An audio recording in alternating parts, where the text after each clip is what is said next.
안녕하세요. 자팍다식 전문가 딩몬입니다. 지금부터 8월 7일 딩몬이의 이야기를 시작합니다.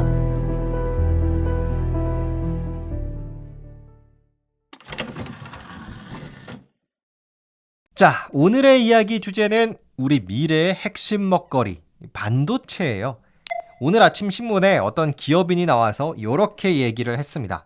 앞으로 중국은 미국과의 반도체 경쟁에서 질 것이다. 야, 우리가 또 좋아하는 미국과 중국의 대결 이야기죠. 앞으로 반도체는 우리의 삶에 있어서 더 중요해질 것이라고 이야기를 합니다. 그래서 반도체를 지배하는 나라가 곧 세상을 얻게 될 것이다. 이런 이야기까지 나오고 있는 상황인데요. 그런데도 이 기업인은 아랑곳하지 않고 중국은 미국한테 반도체 경쟁에서 질 거다. 아주 대놓고 이야기를 하고 계세요. 그런데 이렇게 말씀하시는 분의 영향력이 너무나도 크기 때문에 이분의 말씀이 좀 신뢰가 갈 수밖에 없습니다. 자, 이렇게 대놓고 말하는 사람, 그리고 그만한 파워를 갖고 있는 사람은 바로 모리스 창인데요. 혹시 들어보셨나요? 모리스 창? 그러면 이 기업은 아마 한 번쯤 들어보셨을 것 같아요. 대만의 대표적인 반도체 기업 TSMC. 네, 모리스 창은 바로 TSMC를 만들어낸 창업자인데요. 올해로 92살이 되셨다고 하는데 사진을 보면 아시겠지만 아직도 정정하세요. TSMC는 대만에서뿐만 아니라 아시아에서 가장 잘 나가는 기업 중에 하나인데요. 그래서 오늘은 여러분과 함께 모리스 창이 어떻게 TSMC를 만들어냈는지 그 이야기를 소개해 드리도록 하겠습니다. 결론부터 말씀드리면 원래 창업자 모리스 창은 베스트셀러 작가가 되고 싶었다고 합니다. 그런데 왜 갑자기 기업인이 된 건지 함께 들어보시죠. 자, 모리스 창, 인자한 할아버지의 인상을 갖고 있는 그는 1931년 중국에서 태어났습니다. 이분의 집안은 유명한 은행가 집안으로서 굉장히 부유했다고 하죠. 한마디로 금수저가 아니셨을까 이런 생각을 해보는데요. 그런데 여러분, 금수저면 뭐합니까? 모리스 창이 7살 때 중일전쟁이 발발을 했어요. 1937년부터 1945년까지 지속된 중국과 일본의 대규모 전쟁이었죠. 그래서 모리스 창의 집안은 이사를 되게 많이 다니게 됐대요. 그리고 전학도 한 9번 이상을 갔고요. 저도 전학을 좀 많이 다녀봐서 아는데 이게 되게 힘들어요. 결국 그의 집안은 혼란스러운 중국을 아예 벗어나서 홍콩으로 갑니다. 그리고 홍콩에서 잠시 살다가 바로 미국으로 이민을 갔죠.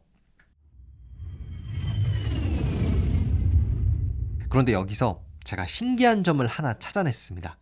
모리스 창. 그가 미국에서 입학한 대학교는 바로 하버드였어요. 아니, 그렇게 이사를 많이 다니고 전학도 많이 다니셨는데 공부할 시간이 꽤 있으셨나 봐요. 하버드를 가시다니. 정말 대단하십니다. 자, 이렇게 하버드 대학 생활을 시작한 모리스 창은 어느새가부터 고전 소설에 좀 빠지게 되셨대요. 그리고 이런 생각을 하십니다. 아, 나도 유명한 작가가 돼야겠다.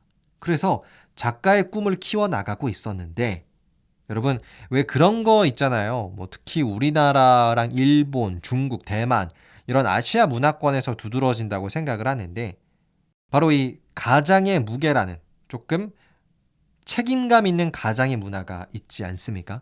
그래서 모리스 창 이분도 언제부턴가 가장의 무게를 느끼게 됩니다. 내가 아들로서 가정의 보탬이 돼야 되는데 작가를 하게 되면 이 언제 성공할 수 있을 거라는 보장이 없으니 조금은 현실적인 직업을 골라야겠다. 그래서 모리스 창은 작가의 꿈을 과감히 접어두고요.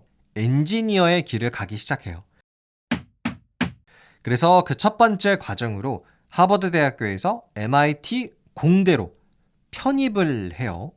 역시 대단하시고요. 편입이 쉽지가 않으셨을 텐데. 자, 그는 MIT에서 기계공학 학사와 석사 학위를 모두 따면서 엘리트 엔지니어의 길을 걷기 시작을 했습니다.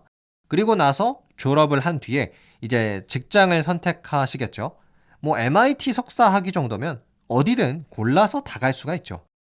처음에 원래 포드 자동차 회사를 가려고 하셨대요.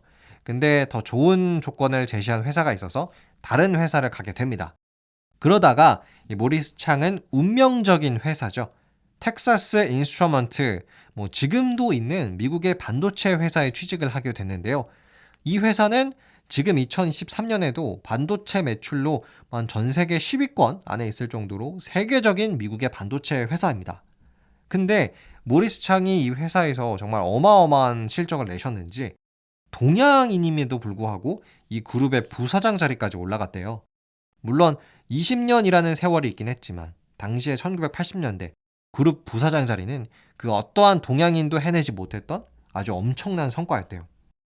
그래서 모리스 창은 이 텍사스 인스트루먼트라는 회사에서 어떻게 보면 반도체 전문가로서의 입지를 탄탄하게 다집니다. 그러던 운명의 1985년이 다가왔죠. 그의 나이 55. 대만 정부가 이때 모리스 창한테 연락을 합니다. 모리스 창님, 우리 대만에 와서 반도체 회사 하나 같이 하시죠. 결국에 이 모리스 창이 미국 생활을 다 정리하고요. 대만으로 넘어가요. 근데 이때 굉장히 뿌듯하지 않았을까요, 여러분? 한 나라의 정부가 나를 불러서 간다. 이거 진짜 국가의 부름이잖아요. 저도 언젠가 그런 날이 오기를 바라고요. 자, 이렇게 1985년 대만으로 건너간 모리스 창은 약 2년 뒤 TSMC, 일명 타이완 반도체 제조회사를 창업합니다. 이때 대만 정부가 50% 투자금을 주고 외국인 투자자가 나머지 50%를 줬기 때문에 사실상 TSMC는 거의 대만 정부에 속해 있는 공기업과도 좀 같은 느낌이었어요. 자, 이렇게 TSMC를 창업한 모리스 창은 2005년까지 약 20년 동안 TSMC의 최고 경영자로 있었는데요. 2005년 74세 나이로 은퇴를 했습니다. 그러던 때는 2009년이었죠. 2009년은 미국발 경제위기, 리먼 브라더스 사태가 있었을 당시였는데요. TSMC도 이때 큰 어려움을 겪게 돼요. 그래가지고 은퇴에 있었던 모리스 창이 다시 경영 전선으로 복귀를 합니다. 위기에 빠진 TSMC를 살려보고자 노력을 하셨는데요. 그래서 한 10년 가까이를 더 일하세요. 한 2018년 87에 지금 은퇴를 하셨습니다. 물론 TSMC도 위기를 극복을 했고요.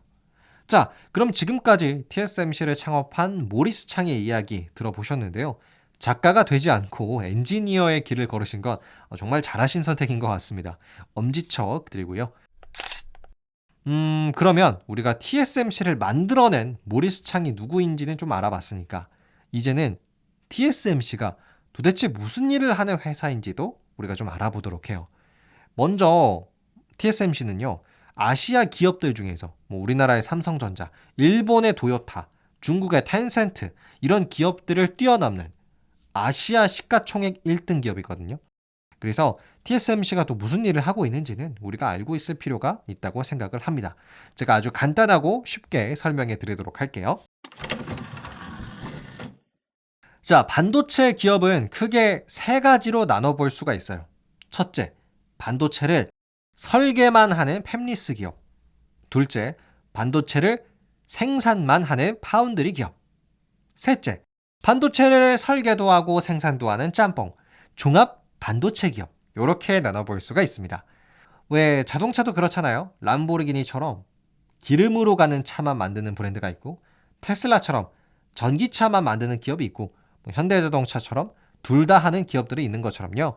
반도체 기업 분야에서도 반도체를 설계만 하는 기업들이 또 있어요. 대표적으로 엔비디아 이런 기업이 있는데요.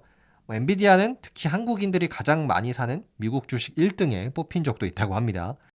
또 반도체를 생산만 하는 기업도 있어요. 대표적인 예가 오늘의 TSMC예요. TSMC는 다른 반도체 회사들의 설계도를 받아가지고 실제로 생산해내는 역할을 해요. 일종의 반도체 공장 같은 건데요. 전 세계에서 가장 거대한 반도체 생산 기업이고요. 전체 시장 점유율이 60%를 독차지하고 있는 대단한 기업이더라고요. 대표적으로 TSMC한테 우리가 설계한 반도체 생산 좀 해줘 라고 의뢰하는 고객이 그 유명한 애플입니다. 아이폰 14 프로에 들어가는 A16 바이오닉 칩, 그리고 맥북에 들어가는 M2 칩. 이거 다 TSMC에서 만들어요. 그래서 사실상 TSMC가 문을 닫아버리면 우리는 아이폰이랑 맥북이랑 빠이빠이 해야 됩니다. 그리고 마지막으로 두 개 다 하는 반도체를 설계도 하고 생산도 하는 종합 반도체 회사가 있는데요. 대표적으로는 미국의 인텔 그리고 대한민국의 삼성전자가 있습니다. 원래 삼성전자가 사실 TSMC보다 돈을 더 많이 버는 회사였어요. 근데 최근에 역전을 당했습니다. TSMC가 2022년 294조 원을 벌어들였는데요. 삼성전자는 275조 원을 벌었어요. 조금 요거는 아쉬운 부분이네요. 자, 이처럼 대만의 TSMC는 앞으로의 반도체 세상에서 점점 더 중요한 기업이 될 텐데요. 그래서 이런 이야기까지 있습니다. 요새 중국이 대만을 침공할 수 있다. 이런 뉴스가 굉장히 많이 나오잖아요. 그래서 중국이 대만을 침공하려는 목적 중에 이 TSMC가 있다. 뭐 이런 이야기도 있어요.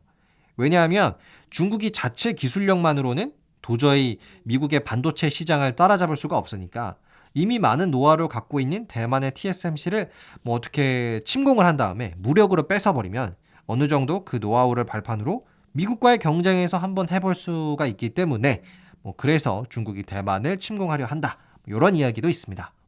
이와 비슷하게 최근에 이제 미국 육군대학교에서 한 논문이 발표된 적이 있었는데요. 거기서는 이런 이야기가 실려 있어요. 만약에 중국이 대만을 공격할 의도가 보이면 자체적으로 대만의 TSMC 공장을 파괴시켜야 한다.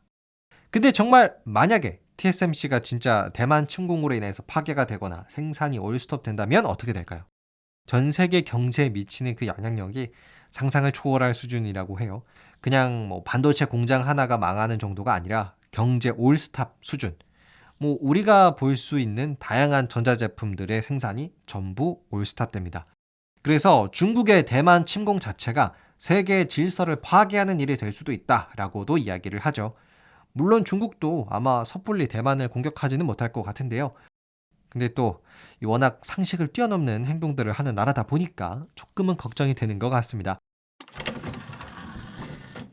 그럼 오늘의 딩모니 이야기는 여기서 마치도록 하겠습니다. 오늘도 재미나고 유익한 이야기가 되었기를 바라고요. 재미있으셨다면 하트와 구독 눌러주시는 거 잊지 말아주세요. 언제든 댓글은 환영입니다. 감사합니다. 안녕히 계세요.